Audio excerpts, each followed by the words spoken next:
Hello, today I will be teaching you about Model 5 Concept 1, ionic versus covalent bonds. In this lesson, you will learn about what ionic and covalent bonds are. You'll learn about valence shells and the octet rule, cations, anions, the crystal lattice, electronegativity and polarity. And finally, we'll learn about Lewis diagrams and structures. To start, we must first ask ourselves, what is a bond, and why do they form? A chemical bond is an attraction between two or more atoms in order to form a molecule or an ionic compound.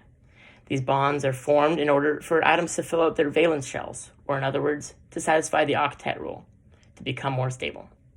It, however, must be noted that not all atoms satisfy the octet rule, but that is beyond the scope of today's lessons.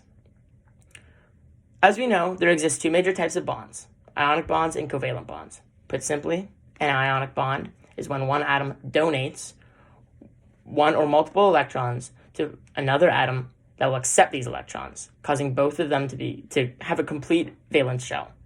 The electronegativity difference then keeps these atoms close together in a crystal lattice. This is called an ionic compound, or more commonly a salt. A covalent bond occurs when atoms share 1 to 3 electrons in order to become electrostatically stable by satisfying the octet rule.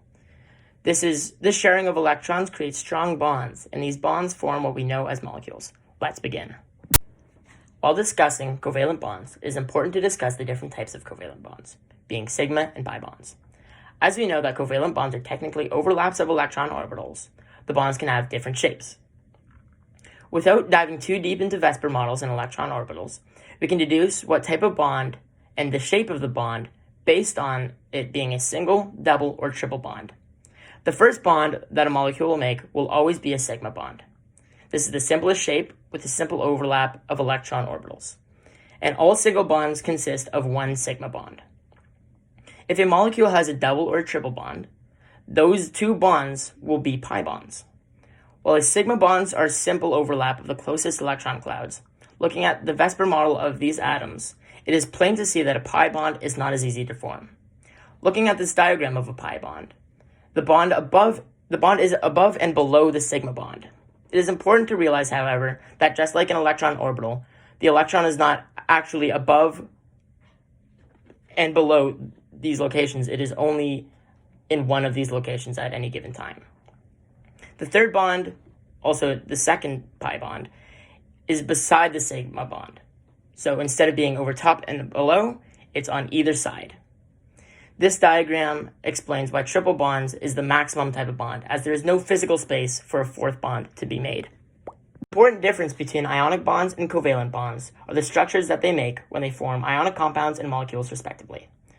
Molecules can come in many different shapes depending on the atoms forming them and how many electrons are participating in the bond. Even molecules of the same atom can have vastly different shapes. For example, look at the difference between the molecular shape of a diamond and graphite. Both of these molecules are made exclusively from carbon, but the difference comes from the bond angles that are made by the individual carbon atoms. In the diamond, the atoms are bonded in a 3D tetrahedral fashion, while in the graphite, they are arranged in a 2D trigonal planar fashion. As we can see here, there are a total of 15 different electron shapes that a molecule can take, depending on the type of molecule, as shown on the slide. You can see that the shape of the molecule depends heavily on how many bonds the molecule is making. Ionic bonds, unlike covalent bonds, do not result in molecules, but instead result in a crystal lattice.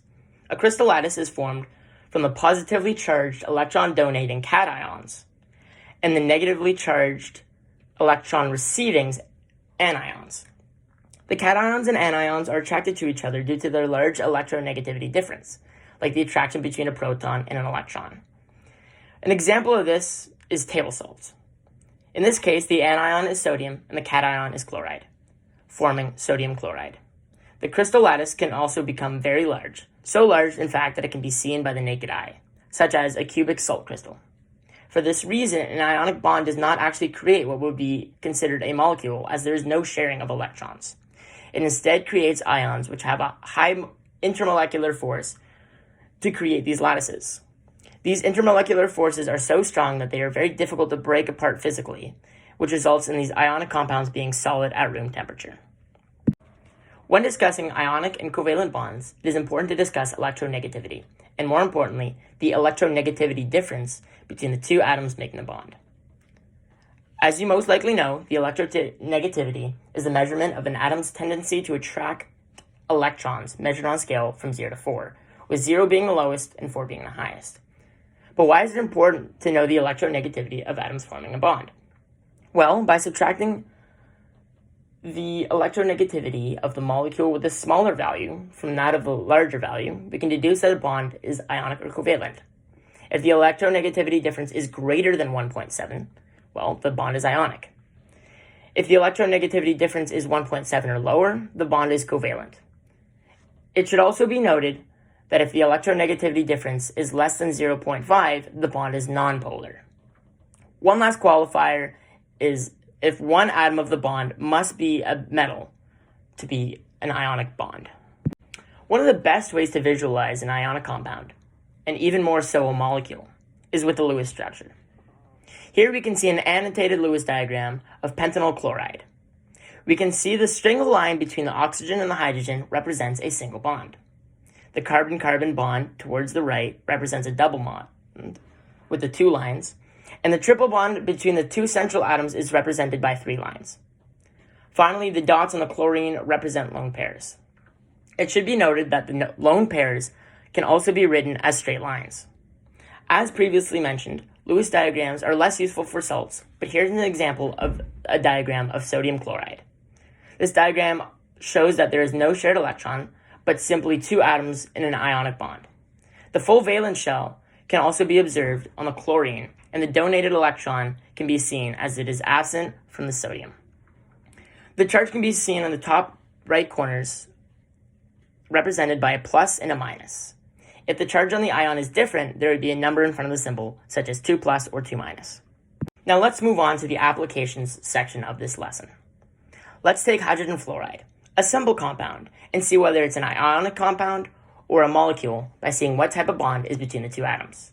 And then I'm going to show you a Lewis structure of the compound. First, let's find the electronegativity difference between fluorine and hydrogen.